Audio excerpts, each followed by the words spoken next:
저는 시어머니와 함께 살고 있는 50대 여성입니다.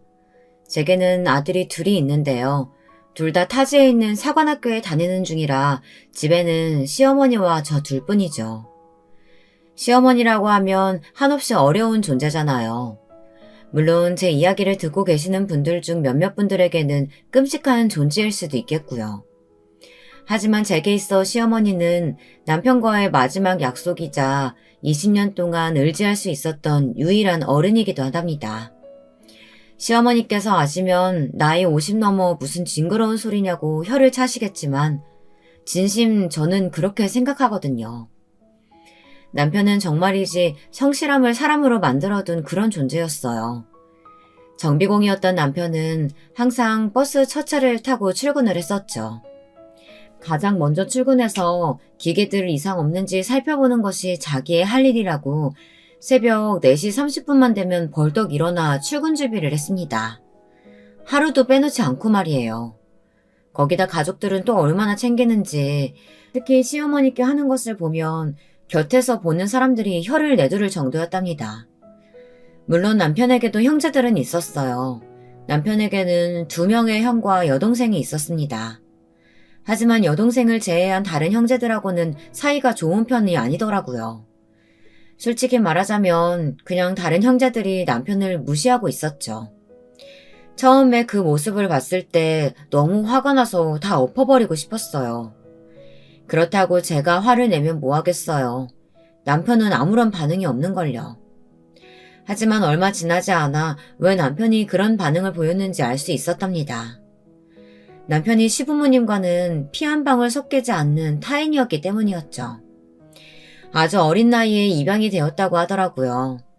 시아버지의 오랜 지인이 사고로 세상을 떠나는 바람에 혼자 남은 남편을 시아버님께서 자식으로 삼은 것이죠. 가족들에게 조금이라도 상의를 했으면 좋았으련만 시아버님은 그렇게 배려심이 있는 분이 아니셨던 게 문제였어요. 거기다 어린 나이에 아무것도 모르는 아이들의 질투심은 상상 이상이었고요. 오히려 그 정도가 심해져서 지금까지도 계속되고 있었죠. 남편은 사춘기 때 그 사실을 알았고 그 이후부터는 형제들의 괴롭힘에도 아무런 반응을 보이지 않게 되었다고 말했습니다. 아무리 그렇다고 해도 저는 남편을 자꾸만 무시하는 시댁 식구들을 그냥 보고만 있을 수는 없었어요. 그래서 몇 번 크게 다투기도 했었죠. 그때마다 남편은 무시하고 넘어가면 될 일을 왜 자꾸 상대를 해서 스스로를 힘들게 하느냐고 한숨만 쉬었습니다. 하루는 평소와 다름없이 출근 준비를 하던 남편이 갑자기 제게 시어머님 이야기를 꺼내더라고요. 무뚝뚝해서 절대 먼저 이야기를 시작하는 법이 없던 남편이라 내심 무슨 일인가 싶어 속으로 긴장도 엄청 했었답니다. 그런데 남편이 꺼낸 이야기는 전혀 생각지도 못한 일이었어요. 자기한테는 미안하지만 어머니 우리가 좀 모시면 어떨까? 어머니를? 갑자기 무슨 일이야? 어머님 지금 큰 댁에 계시잖아. 큰 집에서 무조건 자기들이 모실 테니까 한 달에 100만 원씩 생활비 보태라고 난리쳤던 게 3개월 전 아니야? 제 말에 남편은 길게 한숨을 내쉬었어요. 혼자 계시던 시어머니께서 다리를 다치시는 바람에 병원에 한동안 입원하셨죠. 퇴원을 한다고 해도 아직 다리가 불편하시니 혼자 두는 것은 좋지 않다는 생각에 형제들 중 누군가 나서서 시어머니를 모시기로 했어요. 아주버님들은 서로 모시지 않겠다고 난리였죠. 보다 못한 남편이 집이 좁기는 하지만 자신이 모시겠다고 나섰어요. 그러나 큰아주버님께서 피 한 방울 섞이지 않는 남편이 어디서 나서냐고 난리도 이런 난리가 없었죠. 심지어 작은 아주버님은 우리가 시어머니를 모시고 가서 때리고 굶길 것이라는 소리까지 했습니다. 말이 되는 소리 좀 하세요. 어느 자식이 부모님께 그런 행동을 한답니까? 자식이 아니니까. 우리한테 괴롭힘 당했다고 어머니한테 풀 수도 있고. 아주버님 적당히 좀 하세요. 지금까지 매해 어머니 모시고 건강검진 다니는 사람이 누군데요. 그이잖아요. 영양제 떨어지지 않게 챙기는 것도 저이고요. 그럼 그이한테 무슨 말씀을 하시는 거예요? 그럼 목적이 돈인가? 어머님 돌아가시기 전에 한 몫 챙겨보려고 점수 따기? 어느 쪽이든 호적상 아들이 아닌 사람은 나설 일이 아니죠. 남편은 잔뜩 화가 난 얼굴이었지만 그놈의 핏줄을 앞세워 따지는 형제들 앞에서 결국은 분노를 참고 넘길 수밖에 없었답니다. 그렇게까지 난리를 쳤던 일은 어디로 갔는지 갑자기 큰 집에서 자신들이 시어머니를 모시겠다고 말을 바꿨죠. 그리고는 시어머니를 모시는 대가로 매달 생활비를 보태라고 하더라고요. 100만 원씩 말이죠. 저는 터무니없는 금액에 뭘 근거로 100만 원을 달라고 하시는 거냐며 따졌지만 큰형님은 눈 하나 깜짝하지 않았어요. 삼시세끼 챙겨드려야지. 물리치료 받으려면 병원에 모시고 가야지. 그걸 누가 다 한다고 생각하는 거야? 사람 써서 하는데 그 정도는 내야지. 봐봐. 어머님께 쓰는 돈 이렇게 아까워하면서 어머님을 모신다고? 그런 말씀이 아니잖아요. 돈이 아깝다는 말이 아니라 정확하게 하자는 말이죠. 정확히 해? 내가 지금 내 주머니 채우려고 이런단 말이야? 형수님, 그런 의도로 드린 말씀 아니라는 거 아시잖아요. 제발 그만 좀 하세요. 결국 남편이 나서서 큰 집의 의견에 따르겠다고 말을 하고 나서야 소라는 일단락되었습니다. 그리고 3개월이 지난 거죠. 그런데 남편이 다시 그 이야기를 꺼내다니 당연히 당황스러웠죠. 남편은 시어머니께 연락을 받았다고 하면서 도저히 단 하루도 그 집에서 살 수 없다고 하셨다며 우리 집에서 모셔오자고 했습니다. 당시 남편과 제 사이에는 돌이 막 지난 큰아들과 함께 뱃속에 3개월에 접어드는 둘째가 있었어요. 남편이 제 상황을 생각도 하지 않고 이야기를 꺼냈을 것이라고는 생각되지 않았어요. 분명 시어머니께 무슨 일이 생긴 것이었죠. 저는 이유를 물었지만 남편은 좀처럼 이야기를 하지 않았어요. 그러더니 나중에 다시 이야기하자고 하며 출근을 했습니다. 저는 그날을 지금도 후회하고 있어요. 남편에게 무슨 일인지 좀 더 물어볼 걸 하고 말이죠. 그리고 남편이 원하는 대답을 시원하게 해주지 못한 제 자신을 참 오랫동안 몰아붙였답니다. 남편 출근 이후 쏟아지는 잠을 참지 못하고 그대로 다시 잠이 들었는데요. 얼마나 흘렀을까. 시끄러운 소리에 잠이 깬 저는 전화를 받고는 번쩍 정신이 들었어요. 남편이 교통사고로 인해 위험한 상황이라고 하더군요. 뺑소니였어요. 저는 허둥지둥 병원으로 달려갔어요. 신발도 제대로 신지 못하고 택시를 잡고 달려나갔답니다. 하지만 병원에 도착했더니 이미 남편은 이 세상 사람이 아니더라고요. 남편의 마지막도 보지 못했죠. 제게 남편의 부고를 알려준 의사 선생님을 붙들고 얼마나 울었는지 몰라요. 그렇게 정신을 잃었죠. 다시 눈을 떴을 때는 새하얀 병원 천장이 보이더군요. 그리고 어떻게 연락을 취했는지 가장 친한 친구가 제 손을 잡고 있었어요. 저는 친구에게 남편의 견해 물었고 친구는 씁쓸한 얼굴로 제 눈을 피했어요. 그제야 실감이 나더군요. 남편이 정말 이 세상 사람이 아니라는 사실이요. 남편의 장례식은 조촐하고 조용하게 치러졌습니다. 시어머님도 남편의 형제들도 아무도 얼굴을 비추지 않았죠. 남편의 사고 소식을 바로 연락드렸지만 연결이 되지 않았거든요. 상주 자리에는 배가 조금씩 불러오는 저와 아직 한참은 어린 첫째와 함께 서 있을 수밖에 없었답니다. 저 역시 어릴 때 부모님을 잃고 할머니 손에 자랐기에 친척이 하나도 없었거든요. 다행히 저와 남편의 직장 동료들이 찾아와서는 묵묵히 자리를 지켜준 덕분에 텅 빈 장례식장이 되지 않을 수 있었답니다. 시댁 식구들은 장례식이 끝나가는 마지막 날이 되어서야 나타났어요. 그 와중에도 시어머니의 모습은 찾을 수 없었죠. 시댁 식구들은 남편에게 향 하나 피우지 않고 저에게로 바로 다가와서는 적선하듯 돈을 던져주었어요. 저는 이를 악물고 그 돈을 그대로 그들의 얼굴로 던져버렸습니다. 어떻게 형제라는 인간들이 사람이 죽었는데 코빼기도 비추지 않을 수가 있어요? 어떻게 자그마치 30년 넘게 형제로 자랐어요. 핏줄이 어떻게 되었든 30년이란 시간 동안 가족이었잖아요. 그런데 마지막 가는 길조차 왜 그 사람을 외롭게 만드는 거예요? 형제? 우리가? 30년 한 집에 살았던 게 우리 의지인 줄 알아? 다 어머니 아버지 마음대로 벌인 일이라고. 한 번도 형제라고 생각한 적 없어. 섭섭지 않게 넣었으니까 받아두고 신경 쓸 일 만들지도 말고 그냥 서로 보지 말고 살았으면 좋겠네. 그 사람들은 제가 뭐라 대답하기도 전에 장례식장을 벗어났죠. 저는 그들을 따라 나가 시어머님은 어디 계시냐고 물었어요. 하지만 그 사람들은 저를 뿌리치며 왜 시어머니께서 아셔야 하는 것이냐며 오히려 저를 비웃듯이 바라보더군요. 저는 너무 어이가 없었지만 멍하니 그 뒷모습을 볼 수밖에 없었어요. 그때 제 나이가 34이었답니다. 무려 20년 전이죠. 저는 남은 인생을 아이들을 위해 살겠다고 다짐했어요.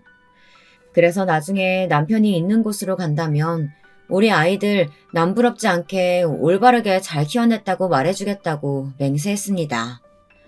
그러던 어느 날 충격적인 일이 벌어졌어요.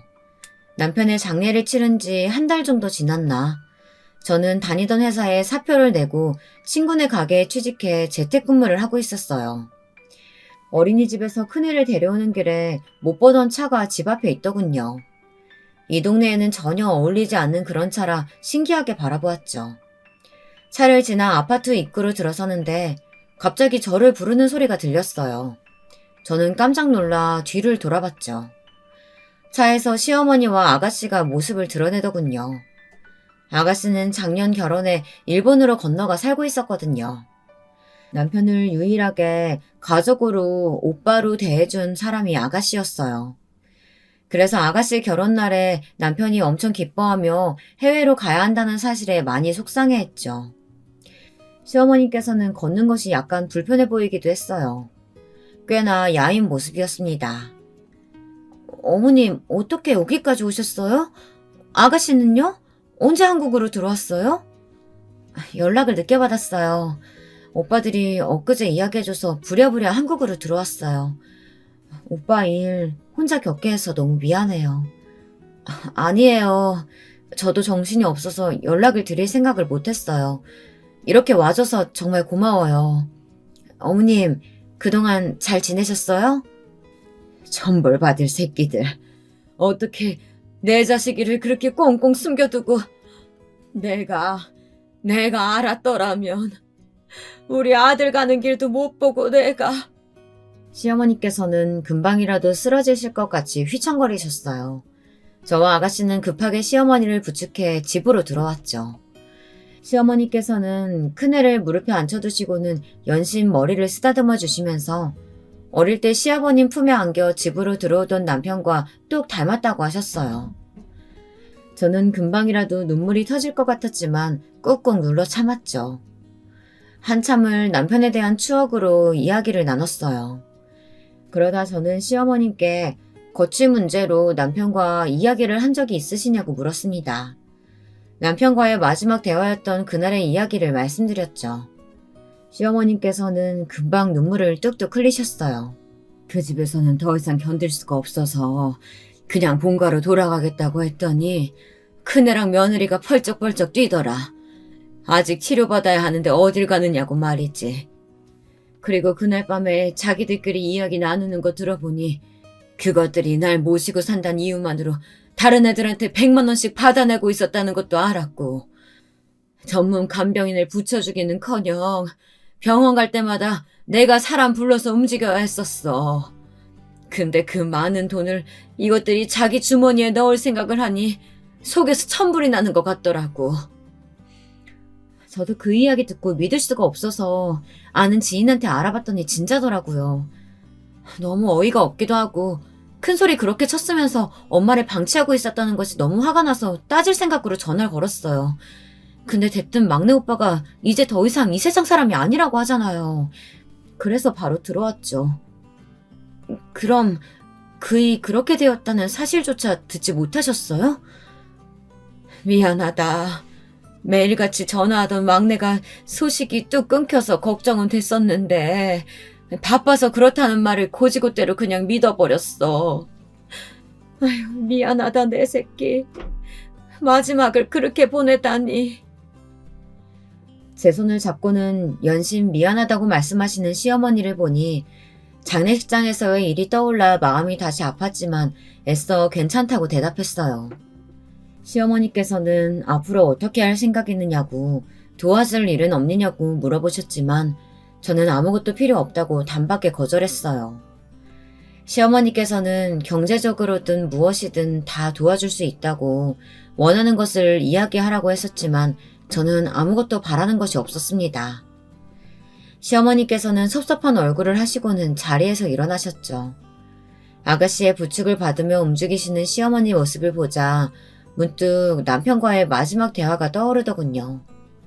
저는 현관을 나서려는 두 사람을 붙들고 큰 용기를 내서 말했어요. 어머니, 제가 어머니를 모시고 살면 안 될까요? 언니, 지금 뭐라고 하셨어요? 이제 배도 불러올 텐데 언니 혼자서 어떻게 다 챙기려고요. 언니 힘들어요. 그이가 그랬어요. 어머니 모시고 살고 싶다고. 어머니를 우리 집으로 데려오고 싶다고. 근데 그런 그이한테 그렇게 하자고 속 시원하게 말을 못 해줬어요. 늦었지만 그이가 원했던 일 제가 하고 싶어서 그래요. 제가 모시고 살게요. 시어머니께서는 가만히 제 얼굴을 바라보셨죠. 어쩌면 이 이야기를 듣고 계시는 분들은 저의 이런 결정을 무모하고 어리석다고 잔소리하실 수도 있겠네요. 남편도 없는 시댁에 들어갈 생각을 할 수 있느냐고 하실 수도 있고요. 하지만 저는 진심이었어요. 남편의 소원을 들어주고 싶었거든요. 시어머니께서는 한참을 그 자리에 가만히 계시더니 그렇게 하자고 하시며 이 집은 정리하고 본가로 들어오라고 하셨어요. 정말 모든 일은 일사천리로 진행되었어요. 아가씨가 큰 도움이 되었죠. 다행히 본가가 멀리 있는 것은 아니라 저는 이삿짐을 불러 정리하고 남편과 추억이 쌓인 것들만 따로 챙겨 제가 본가로 들어갔습니다. 본가에서는 언제 왔는지 큰형님이 와 계시더라고요. 큰형님은 시어머님 앞임에도 불구하고 제게 삿대질을 하기 시작했죠. 이게 다 무슨 짓이야? 내가 분명히 말했지? 앞으로 서로 볼 일 없이 살자고. 내 말이 말 같지 않아? 제가 여기 있든지 말든지 형님이랑 무슨 상관이라고요. 그리고 저는 어머님하고 살려고 왔지 형님이나 아주버님하고는 죽음도 관계가 없거든요. 형님이 어머님 모시고 살 것도 아니잖아요. 뭐야? 그럼 어머니께서 본가로 돌아오시겠다고 했던 게 다 동서가 꾸민 일이야? 무슨 자격으로 동서가 어머님을 모시는데? 제가 왜 자격이 없어요? 어머니 막내 며느리가 전데요. 형님만 며느리인 줄 아세요? 막내 며느리 좋아하네. 남편도 없는 시댁에 꾸역꾸역 들어와서 살려는 의도가 도대체 뭔데? 왜? 돈이 부족해? 그래서 거머리처럼 여기 들어오는 거야? 어머님 등골이나 빨아먹고 살려고? 저는 당장이라도 큰형님의 머리채를 잡고 흔들고 싶은 충동이 들었어요. 아마 제가 임신한 상태가 아니었다면 달려들었을지도 모르겠네요. 저는 너무 화가 나 덜덜 떨리는 손을 부여잡고는 최대한 분노를 가다듬었어요. 큰형님의 폭언에 아가씨가 잔뜩 화가 난 얼굴로 다가와서는 말을 왜 그렇게 하느냐고 따져 물었어요. 큰형님은 결혼했으면 이제 이 집 식구가 아니니 나서지 말란 말을 하더군요. 그 말에 더 화가 난 아가씨는 그동안 시어머니를 어떻게 방치했는지 하나하나 열거하면서 시어머니를 모시고 산다고 큰소리치더니 이게 다 뭐냐고 큰형님을 몰아붙이기 시작했어요. 하지만 큰형님은 부끄러워하기는커녕 뭐가 잘못된 것이냐고 도리어 고개를 쳐들곤 어깨를 쩍 펴더군요. 참 어처구니가 없었어요. 그 소리를 다 듣고 계셨는지 시어머니께서 나오셔서는 큰형님에게 당장 이 집에서 나가라고 하셨어요. 어머님, 저희가 어머님한테 얼마나 최선을 다했는데 이렇게 나오실 수가 있어요? 그리고 동서를 집에 들이시다뇨. 서방님도 죽은 마당에 동서랑 같이 사실 생각은 아니시겠죠? 이미 인연은 끊어졌어요. 동서가 무슨 짓을 할 줄 알고요. 제가 형님인 줄 아세요? 저는 형님처럼 그렇게 돈에 눈 돌아간 사람 아니거든요. 뭐? 방금 뭐라고 그랬어? 어머님 앞에 계신데 사람을 어디서 함부로 모함이야? 형님이야말로 뭘 근거로 저를 그렇게 몰아가시는데요. 왜요? 어머니께서 앞으로 본가에서 저랑 산다고 하시니까 매달 들어오던 돈이 아쉬우세요? 아니면 제가 형님처럼 매달 100만 원씩 달라고 할까봐 그게 걱정되시나 봐요. 저의 마지막 말에 큰형님은 당황했는지 말도 제대로 못하시고는 결국 손을 올리시더라고요. 하지만 제가 어디 얌전히 맞아줄 사람은 또 아니죠. 저는 제게 휘두르는 큰형님의 손을 낚아채고는 어디다 손을 올리느냐고 따져 물었습니다. 큰형님은 당장 놓으라고 신경질을 내며 시어머니께 이렇게 흉폭한 사람하고 어떻게 사실 생각이냐고 하더군요. 그러면서 지금이라도 자신을 따라 큰 집으로 가자고 했어요. 하지만 시어머니께서는 그런 일은 두 번 다시 없다고 하시며 다시금 큰형님께 당장 나가라고 하셨죠. 큰형님은 제게 두고 보라고 하고는 쿵쾅거리는 소리를 내며 나가버렸어요. 그날 저녁 짐이라고 해봤자 옷과 책 그리고 몇 가지 물건들이 전부였던 저는 빠르게 정리를 하고 저녁 준비를 했어요. 예전에 어머니께서 김치전을 좋아하시던 것이 기억이 나서 저녁상에 김치전이나 올릴까 싶어 반죽을 만드는데 큰형님이 아주버님 두 분과 함께 나타나셨죠. 작은 아주버님은 저를 보고는 인상을 팍 쓰시더니 제 어깨를 세게 밀치고 시어머니께서 계시는 방으로 들어가셨어요. 큰 아주버님은 무슨 낯짝으로 여기에 있느냐고 하더니 빌붙을 생각하지 말고 당장 나가라고 했죠. 큰형님은 그런 아주버님 두 분의 반응이 상당히 만족스럽다는 표정이었어요. 그때였죠. 큰오빠가 나서서 할 말은 아니지. 엄연히 이곳은 엄마 집이야. 엄마가 있으라고 했는데 오빠가 무슨 상관이라고. 너는 한국에 들어왔으면 당장 오빠한테 오지 않고 지금 뭐하는 짓이야. 아니 우리들이 어떻게 시퍼렇게 눈 뜨고 있는데 생판 남이 어머니 집에 들어오는 꼴을 그냥 보고 있으란 말이야. 생판 남이라니? 어떻게 언니가 남이야. 우리 가족이지. 아무리 막내 오빠가 세상 떠났다고 해도 엄연히 가족이야. 가족 같은 소리 한다. 그 새끼가 어떻게 네 오빠야? 네 오빠는 나랑 둘째 둘뿐이야. 정신 차려. 아가씨는 언제까지 초딩이나 할 법한 소리를 할 거냐고 혀를 차더니 그딴 소리 하러 왔느냐고 큰 아주버님을 몰아붙였어요. 시어머니께서는 빨리 들어오지 않고 뭐 하느냐고 소리를 높이셨죠.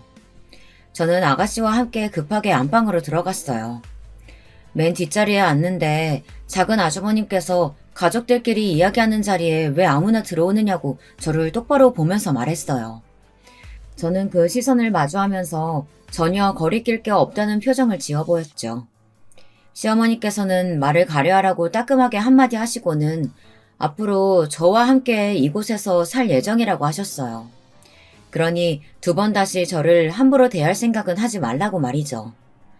당연히 아주버님 두 분은 강력하게 반대하셨어요. 마치 제가 시어머니께 기생해서 살아가는 것처럼 아주 저를 깔아뭉개고 짓밟으셨죠. 하지만 시어머니께서는 오히려 그런 두 분에게 아직도 어린애처럼 굴 생각이냐고 소리를 지르셨어요. 큰 아주버님은 답답하다는 듯이 가슴을 치시더니 손가락으로 절 가리키고는 저런 것과 어떻게 살 생각을 하시느냐고 언성을 높이셨죠. 진짜 가관이었어요. 어떻게 저렇게 무시하고 사람을 배려할지 모르는 인간이 선생님을 하고 있는지 의문이었죠. 그딴 소리 하려거든 앞으로 내 집에 올 생각하지 마라. 돌아가신 아버지가 말씀하셨다.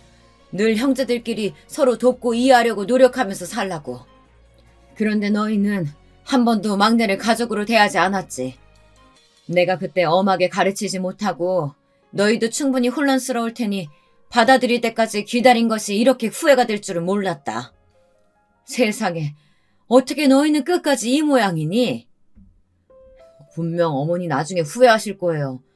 저런 인간을 믿은 것에 대해 피눈물 흘리시는 날 꼭 올 겁니다. 큰오빠, 무슨 저주도 아니고 어떻게 엄마한테 그런 말을 해? 우리를 내치신 것은 어머니예요. 나중에 다른 말 하지 마세요. 작은 아주버님은 시어머니의 뜻이 확고해 보이자 벌떡 자리에서 일어나더니 저를 노려보고는 그대로 나가버렸어요. 큰 아주버님께서는 몇 번이고 시어머니께 생각을 다시 해보셔야 한다고 설득했지만 소용이 없었죠. 그렇게 큰 아주버님께서도 화가 나신 상태로 나가버리셨어요.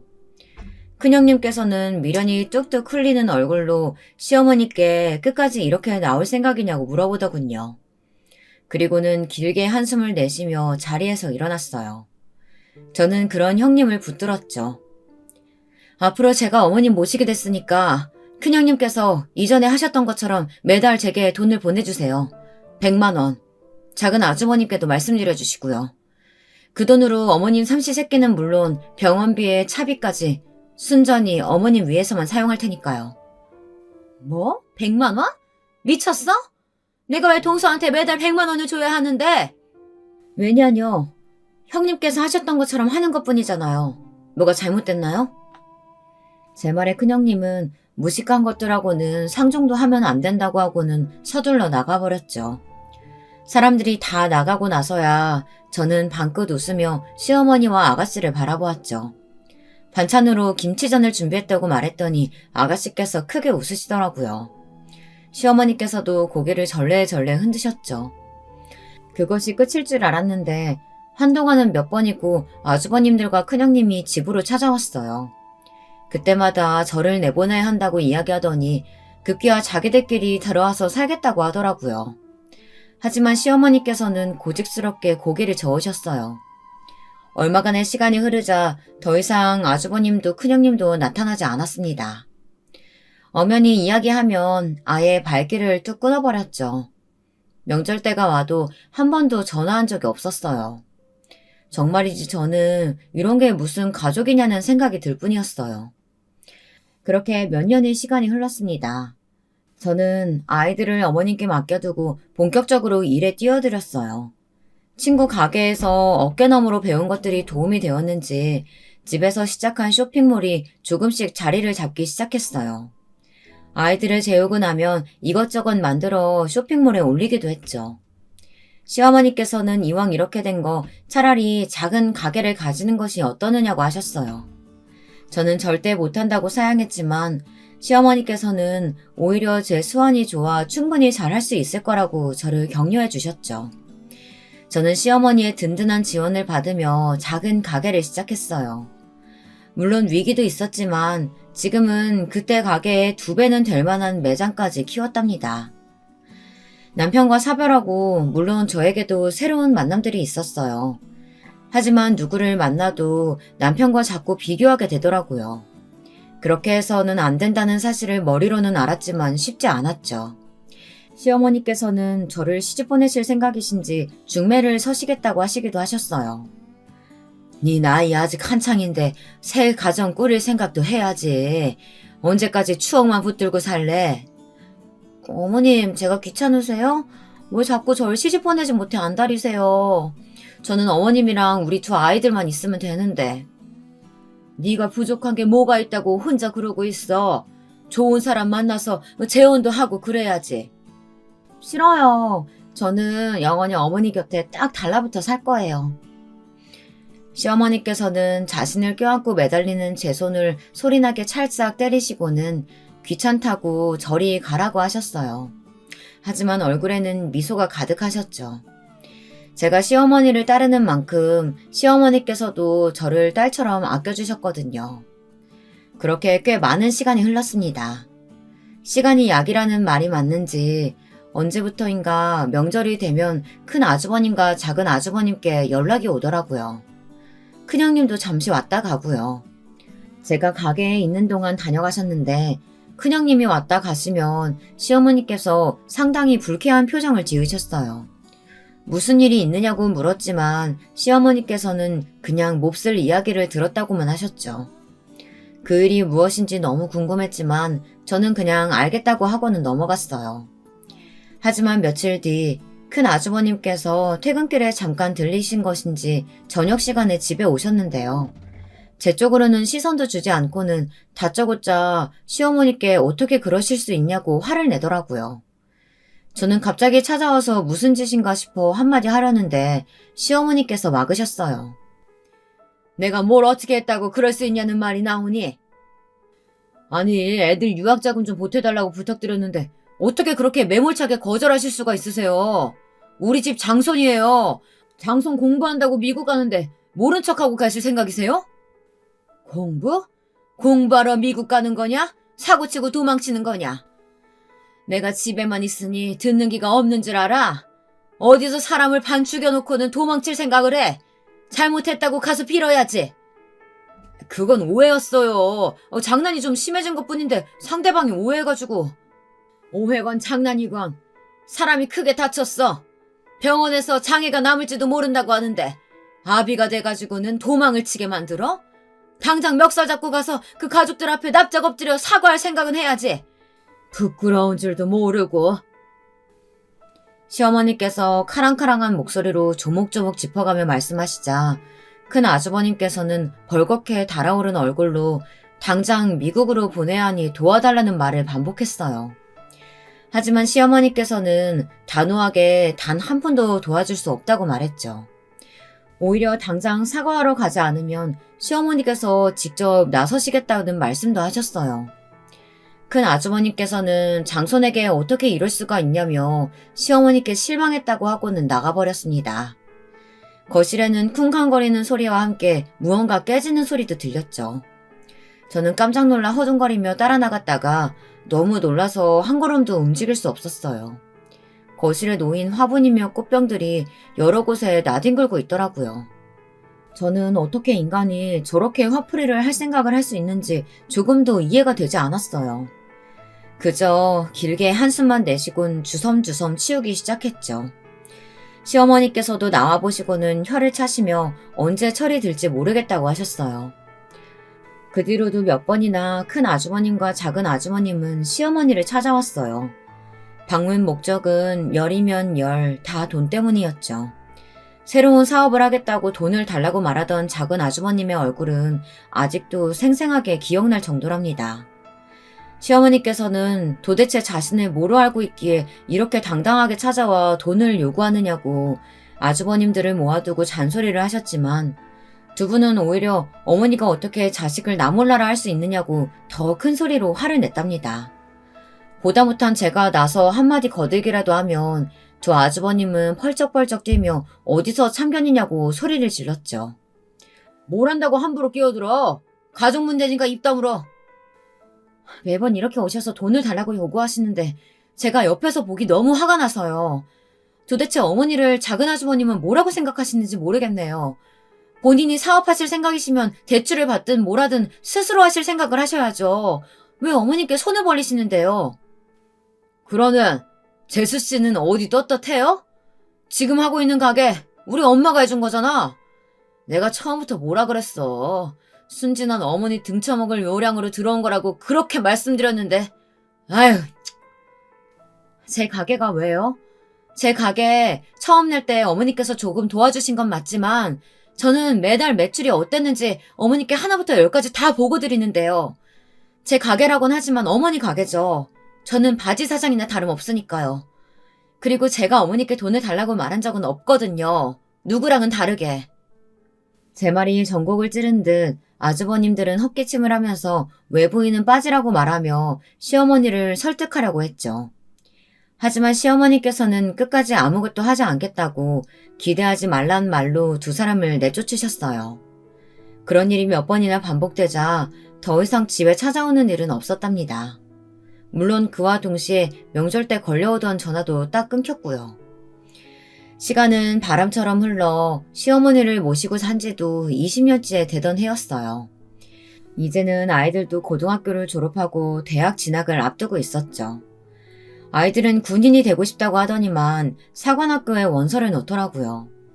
특히 큰애는 어릴 때 몸이 약해 걱정이 많았는데 무슨 일이 있어도 사관학교에 가고 말겠다고 재수까지 했답니다.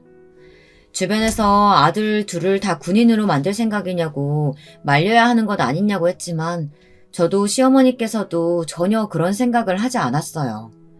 본인들이 하고 싶고 잘할 수 있는 일이라면 무엇이 되었든 시도해보는 것이 중요하다고 생각했죠. 그렇게 아이들까지 가버리니 북적북적 거리던 집이 뭔가 허전하게 느껴지더라고요. 그런 생각을 하지 않으려고 좀 더 일에 열을 올리기도 했지만 마음이 허전한 것은 어쩔 수가 없었어요. 하지만 인간은 적응의 동물이라고 하잖아요. 곧 조금씩 허전함을 잊어가는 어느 날이었습니다. 평화가 지속된 것이 문제인 것인지 모르지만 갑자기 불행이 벼락처럼 찾아왔죠. 그날은 시어머니께서 건강검진 결과에 재검이 필요하다는 부분이 있어서 병원에 간다고 나가신 날이었어요. 함께 가겠다는 저를 극구 말리시고는 혼자 다녀오겠다고 하시던 시어머니와 좀처럼 연락이 닿지 않더라고요. 처음에는 사람이 많아서 그런가 보다 싶었는데 그런 것 치고는 너무 오랜 시간이 흘렀죠. 괜히 슬슬 불안해지기 시작했어요. 저는 몇 번이고 반복적으로 전화를 걸었지만 소용이 없었죠. 저는 그 길로 병원으로 향했어요. 거기서 저는 충격적인 일을 들었답니다. 시어머니께서는 애시당초 병원에 오신 적이 없다는 말이었어요. 저는 여기저기 한참을 시어머니를 찾아다녔지만 소용이 없었어요. 그런 제게 큰형님이 전화를 주셨죠. 어머니, 우리가 다시 모시기로 했으니까 그렇게 알고 당장 2층 정리해서 그 집 나가. 어머님을 모신다니 무슨 말씀이세요? 어머님 어디 계시는데요? 제가 가서 말귀 못 알아들어? 우리가 모신다고. 그러니까 관심 끄고 당장 짐이다 비우라고. 저는 몇 번이고 시어머니를 바꿔달라고 전화를 걸었지만 차단을 해두었는지 연결이 되지 않았죠. 큰 집에 가보기도 했지만 시어머니께서는 계시질 않았어요. 그렇게 며칠의 시간이 흘렀습니다. 제게는 하루가 10년은 되는 것 같았어요. 매일같이 시어머니를 찾아다니는 것이 제 일과였죠. 그런데 하루는 잠에서 일어났는데 밖이 소란스럽더라고요. 저는 무슨 일인가 싶어서 나갔죠. 큰형님의 얼굴이 보였습니다. 그리고는 처음 보는 사람들 여럿이 큰 박스를 들고 있었어요. 그냥 봐도 이삿짐을 싸는 사람들이었죠. 저는 지금 뭐 하는 짓이냐고 물었지만 저를 힐끗 본 큰형님은 사람들에게 2층을 깨끗하게 비우라고 말했어요. 2층에는 저와 사관학교에 있는 아들들의 방이 있었죠. 이게 다 무슨 짓이에요? 여기는 어떻게 들어오셨어요? 어떻게 들어왔냐니? 문 따고 들어왔지. 동서가 있는 줄은 몰랐네? 잘 나왔어. 빨리 짐 정리해서 나가줬으면 좋겠어. 그게 무슨 소리예요? 나가라뇨. 형님이 무슨 권리로 나가라 말아 하시는데요. 아직 소식 못 들었나 봐? 어머니 돌아가셨잖아. 지금 우리 그이랑 처방님 장례 준비하느라 정신없이 바빠. 저는 스망치로 머리를 한 대 세게 맞은 기분이었어요.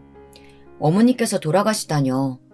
저는 절대 그럴 리 없다고 말했지만 큰형님께서는 이런 일로 거짓말을 하겠느냐고 하더니 어디론가 전화를 걸어서는 스피커폰으로 돌리더군요. 큰 아주버님이셨어요. 큰 아주버님은 정신없는데 왜 전화하냐고 집은 정리가 다 되었느냐고 하더군요. 준비 중이야. 그건 그렇고 어머니 돌아가셨다는데 여기 못 믿는 사람이 있어서. 아무렴 우리가 어머니 목숨 가지고 거짓말을 할까? 근데 아직도 그 집에 있었단 말이야? 당장 내보내. 쓰레기는 깔끔하게 정리해야지. 그나저나 변호사는 왜 이렇게 빡빡한 거야? 변호사가 영 말이 안 통해? 잘 좀 구슬려봐. 그게 되면 벌써 둘째가 했겠지. 씨알도 안 먹혀. 아예 말을 듣질 않아. 유언장 좀 보자고 하는데 그게 뭐 그렇게 어려운 일이라고. 저는 큰아주머님이 말하는 그것의 정체가 저라는 것을 대번에 알 수 있었어요. 저를 그것이라고 칭했다는 사실보다 시어머니의 죽음 앞에 아직도 돈 타령에 자기들 하고 싶은 대로만 움직이는 아주버님과 큰형님의 모습에 헛구역질이 올라올 정도로 소름 돋았습니다. 어떻게 시어머니께서 돌아가셨는데 이런 반응들을 보일 수 있는지 믿을 수가 없었어요. 눈물 한 방울 흘리지 않는 모습에 저는 치밀어 오르는 분노를 꾸역꾸역 눌렀어요. 큰형님은 들었으면 당장 꺼지라고 말했지만 저는 시어머니 마지막 가시는 순간까지 한 발자국도 움직이지 않겠다고 말했죠. 큰형님은 유언장에 이름이라도 있길 바라느냐고 하더니 설사 그런 일이 있더라도 다 자기들이 알아서 처리할 예정이라며 그런 기대를 절대 하지 말라고 엄포를 놓더라고요. 그 말에 참고 있던 화가 폭발하고 말았어요. 짐승만도 못한 것들. 어떻게 어머니께서 돌아가셨는데 그렇게 눈물 한 방울 흘리지 않고 돈동거릴 수가 있는 건데 그러고도 너희가 무사할 것 같아? 눈물? 누가 본다고 그런 비생산적인 것을 흘리는데? 진짜 너희들은 인간도 아니야. 알아? 큰형님은 시어머니 마지막 가시는 길을 보겠다는 제 말은 깡그리 무시하고 사람을 시켜 저를 밖으로 끌어냈죠. 저는 절대 못 움직인다고 버텼지만 남자들의 억센 힘에는 당할 재간이 없더라고요. 1시간 정도 지났나 아주버님들이 서둘러 집으로 들어가는 것이 보였어요. 저는 두 분을 붙들고 진짜 시어머니가 돌아가신 거냐고 물었지만 두 사람은 그런 제 말에는 대답도 하지 않고 아직도 여기서 어슬렁거리는 중이냐고 호통을 치더라고요. 그리고는 당장 꺼지라고 하면서 저를 밀쳐냈죠.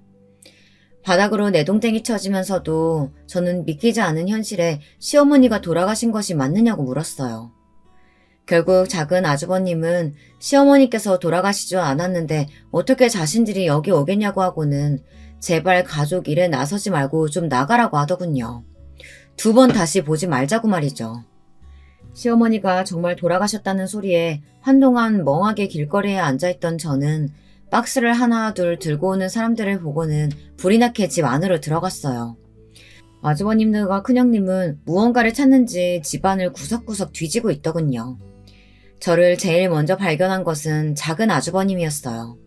아직도 정신을 못 차렸냐고 하더니 사람을 시켜 저를 끌어내라고 했죠. 하지만 곧 큰 아주버님께서 그런 작은 아주버님을 말리더니 제게 묻더라고요. 어머님 인감이랑 통장, 보험증 그런 것들 다 어디 있는 거야? 알고 있잖아. 빨리 말해. 어딨어? 아직 어머니 장례도 제대로 치르지 못했어요. 그런데 뭐? 인감, 통장? 제정신이야? 돈귀신이라도 붙은 거야? 어떻게 자식이라는 작자가 그런 말을 해? 이미 죽은 사람인데 우리가 뭘 어떻게 하든 알게 뭐야. 어디 있는지 알면 당장 말해. 어디야? 어딨어? 작은 아주버님이 다가와 제 팔을 세게 붙들고는 이리저리 흔들었어요. 저는 이를 악물고 버텼죠. 안방을 뒤지던 큰형님까지 가세해서 당장 어디 있는지 다 이야기하라고 윽박질렀어요. 저는 모른다고 말하며 설사 알고 있다 하더라도 당신들에게는 절대 말할 수 없다고 했죠. 제 말에 화가 난 큰 아주버님은 기어코 제 뺨을 내리치셨어요. 아주 무겁고 잘 긴 소리가 들렸죠. 비릿한 피맛이 느껴지는 것이 아무래도 입 안이 터진 것 같더라고요. 저는 아무것도 모른다고 외치면서 자식된 도리는 다 하고 그런 것들을 찾아도 찾아야 하는 것 아니냐고 소리를 질렀어요. 하지만 이번에는 작은 아주버님마저 손을 높이 쳐들고는 조용히 하라고 하며 제 뺨을 내리치려고 하시더라고요. 그때였어요. 집안의 모든 사람들을 한 번에 멈추게 한 소리가 들려왔죠. 마치 일시정지 버튼이라도 누른 것처럼 모든 것들이 멈췄어요. 저는 숨쉬는 것마저도 잊을 정도였답니다. 감히 누가 내 며느리한테 손을 올리는 거야? 어? 다들 자신의 눈을 의심하고 있었죠. 시어머니 뒤쪽으로는 낯익은 얼굴도 보였어요. 시어머니의 일을 대신 봐주시던 변호사님과 실장님들이 보였죠. 먼저 정신을 차린 것은 큰아주버님이셨어요. 여긴 어떻게... 형님, 이게 다 무슨 일입니까? 제대로 처리한 거 아니었어요? 어머니가 여기로 어떻게 오실 수 있는데요? 어머니라, 내가 너희 어머니긴 하니?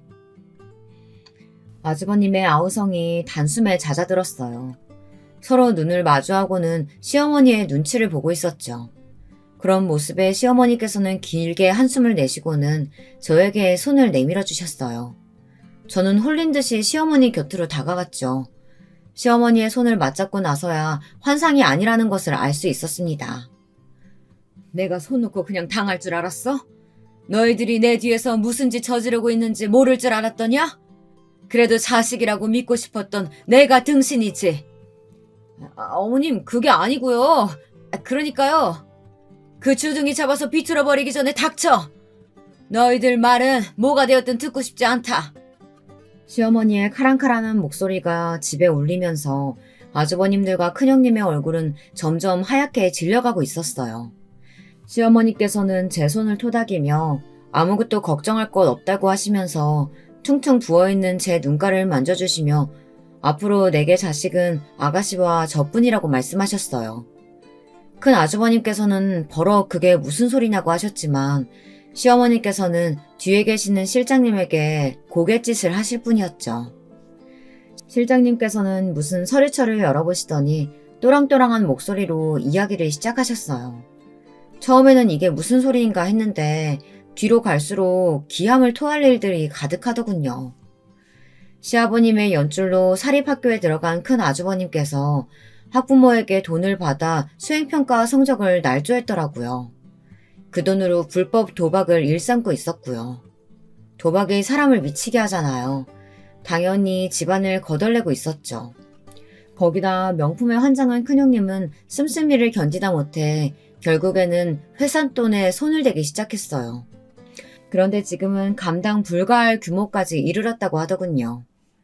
작은 아주버님의 상황도 크게 다르지 않았어요. 시어머니의 이름을 팔아 사업을 시작하긴 했지만 제대로 된 비전도 없이 여기저기 일만 만들어 투자자를 모은 모양이더라고요. 그렇게 모은 돈으로 다른 쪽 사고 친 것을 수습하기 바쁜 상태였죠. 실장님은 이 모든 자료를 해당 기관에 넘겨 합당한 징계와 처벌을 받을 수 있도록 조치를 취했다고 말했어요. 이야기를 들은 작은 아주버님은 불같이 화를 냈어요. 어머니, 어떻게 자식들한테 이렇게 하실 수가 있으세요? 자식이 고소당하게 생겼는데 상대방한테 자료를 주다뇨. 어머니 정말 실망입니다. 그 새끼 살아있었어도 그렇게 하셨었겠어요? 나한테 어떻게 자식에게 이럴 수 있냐고 따지기 전에 너희가 자식으로서 무슨 짓을 했는지부터 생각하렴. 언제까지 내 탓하고 아버지 탓하고 막내를 탓할 거야?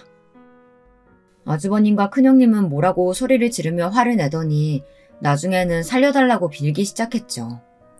하지만 시어머니께서는 시선 하나 주지 않으셨어요.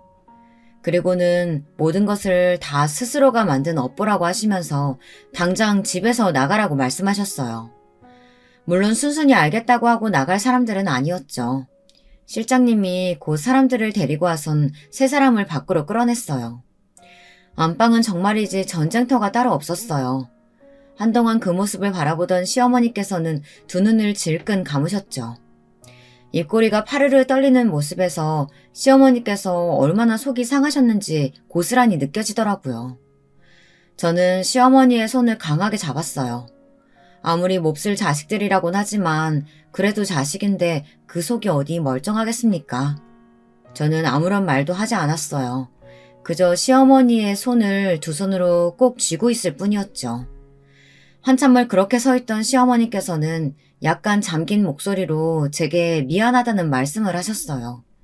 자식을 잘못 키운 자신의 탓이라고 하시며 자책을 하셨죠.